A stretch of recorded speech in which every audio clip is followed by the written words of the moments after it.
Now, I talked to you before about how it's so hard to identify dolls sometimes from this time period because many of them have labels on them. They might have a boutique label on them, or they might have a partial maker stamp, but everything was a component that was brought together. And this is an absolutely stunning doll that represents a doll that had problems in this way in the past.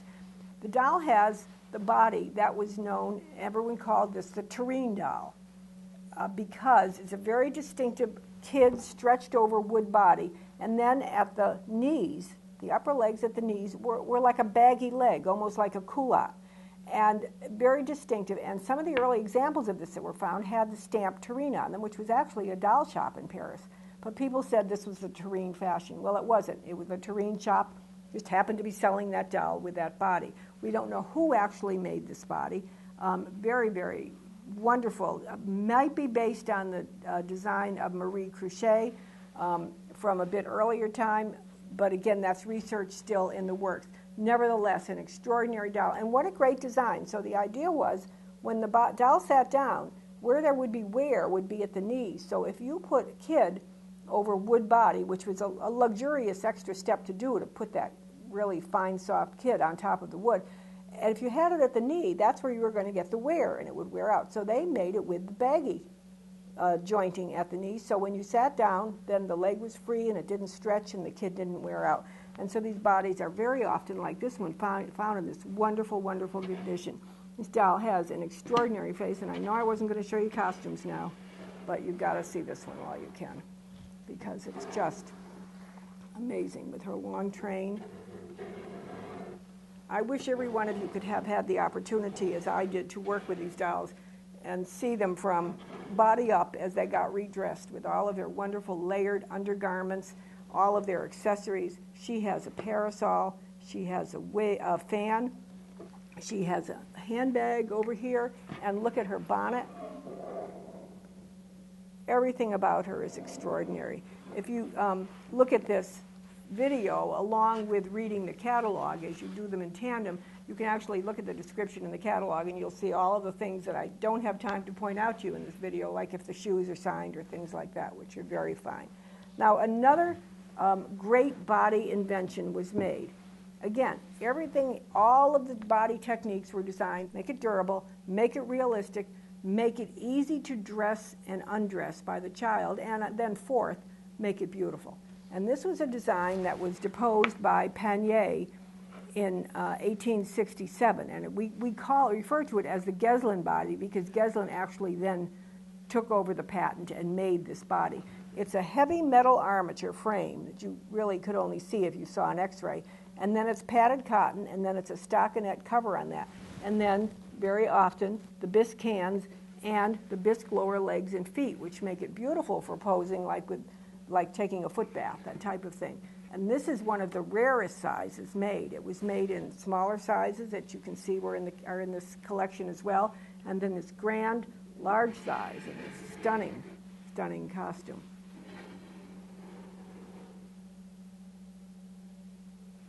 And again, although I'm not showing you accessories now, I do want you to notice the incredible handbag that she has. And then, a doll that I absolutely love. It shows up very, very rarely. Hanne Büktas has two examples in her collection. This actually was not designed as a play doll. It was patented as the Poupees statuette. And it was the work of Radico and Cordonnier, a husband and wife team, who actually worked in a theater. And they wanted to come up with a model that could be used to demonstrate or to show theatrical costumes that were being made. And so it's very, very unique in its really bosomy figure, bisque lower legs with feet. And may I pull this up? May I show you something? Look at the bottom of the feet, please. And who do we fast forward to? 1959, Barbie, holes in the feet for positioning on the original stand. There's nothing new in dolls. This body, which you're looking at, you probably don't even realize is kid because it is so beautifully made and so firmly made. But it was designed with the holes in the feet and then would come with an original stand for posing on. And in this case, even with, well, there's two dolls in the auction. These actually go with the other doll. That came with the shoes and stockings that would fit over the feet and actually had holes at the bottom, was without a sole, so you could use your positioning stand for them. So even came with custom-made shoes. And this particular example has a wonderful lingerie that comes with her, including this wonderful hoop, and then the petticoat, and then the red corset, so designed as a theatrical lady. And we talked about Leon Casimir Bru, and who cannot say that this man, there's a reason he is at the very height of what every collector wants to own. And you know, you could probably make a whole collection out of just collecting the wonderful works of this man and later his firm after he left it. The high point of Leon Casimir Bru's work in his firm was actually during the French Poupée period. He introduced the bébé later on, about 1878, but he only worked on that until for 5 or 6 years, and then he passed the firm on to other people. His glory years were during the Poupée period, and he did so much extraordinary work. And this doll is in the auction. Okay, I'm going to tell you the truth. She's my favorite. I love this doll. I love everything about her. I think her face is so perfect and so dreamy. Her wig is extraordinary. Her body is very sturdy, and she has the most gorgeous costume with accessories. I'm going to turn her around, and then I'm going to show you also the top of her hair so you can see that her details even include the comb, the original comb in her hair. All of these pieces were really significant to the doll makers to have everything just perfect. Look at her wonderful little ringlet curls. And coming around again, you can notice, do you see the braid across the top there and the wonderful curls? And the face. It's just an unbelievably dreamy face. Now this face actually is marked with an initial, which was the mark that appears on the Smiling Bru that I'm going to show you in a minute, the Smiling Bru Poupée. It's one of the things that allow us to identify her as being one of the early works of Leon Casimir Bru. Occasionally you will find them with a signature on the front breastplate of a B. June AC, but mostly you're going to find the letter that will help you identify it. Here's another example of an early Bru, and I call this the pre-Smiler Bru, which is very, very nice. Now, this doll is great because, look, it has a de Horace articulation. Now, that's kind of a puzzle because then we don't know. Okay, did Bru use the de Horace articulation and pay for the right to use it, or did he just sort of start making it himself? We don't really know. A lot of these things are clouded in mystery, and so much of that is because the whole industry at that time, remember, this is a tight little world. They're all working like in the same neighborhood. They intermarry. They go from one generation to the next, and someone else marries the daughter of the person who was the biggest competitor. So many things get tied in together. It's very, very difficult to keep them separate. And a lot of it is you have to end up judging based on the quality, the beauty, the rarity, the condition, the quality. All of these things come into being. And then the search for the history of that particular doll really becomes a quest in itself. But you as a collector, your most important thing is to learn to judge, is everything right about this doll? Do I feel good about it? Is it right? Is it fabulous? Do I want it? Good. Then let me buy it and let me continue on trying to find the history and the background of this doll. And this is another example that I've attributed to Bru, again, for two reasons. It has the letter marking on it, which seems to be exclusively used by Bru.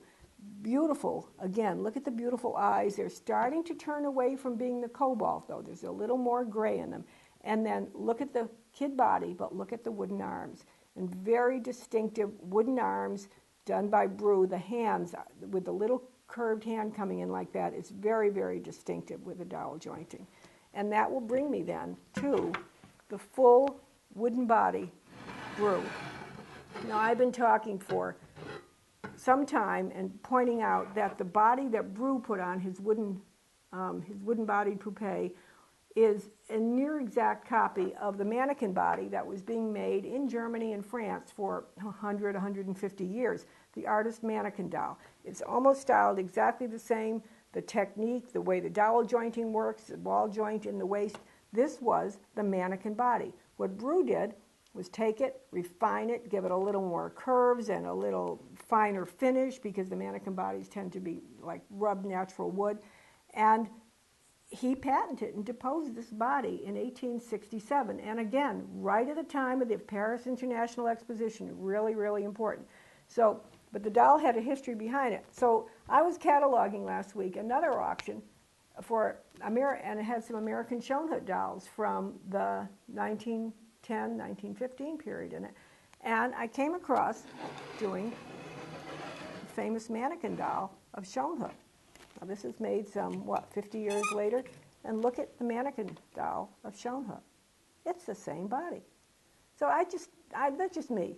I find it wonderful to think that something has continued in our doll history for like almost a 200-year history, that the same type of principle is being made. And then I just wanted to show you, Brew deposed, when Francois Timer and I were working on the Brew book some, 15 years ago now, right before we were ready to go to press, he called me and said, "Stop the presses. I just found something important in the French archives." And he had found the original head model of the Smiling Brew. Actually, the model itself, not just a drawing, but the model. Designed that it could have been made in rubber or porcelain, whatever, all of the information, but the photograph of this appears in the Brew book, and it was such a big discovery. Why? Not because people told people something that they hadn't already supposed, because collectors always called this the Smiling Brew, but there'd never been any real proof of it.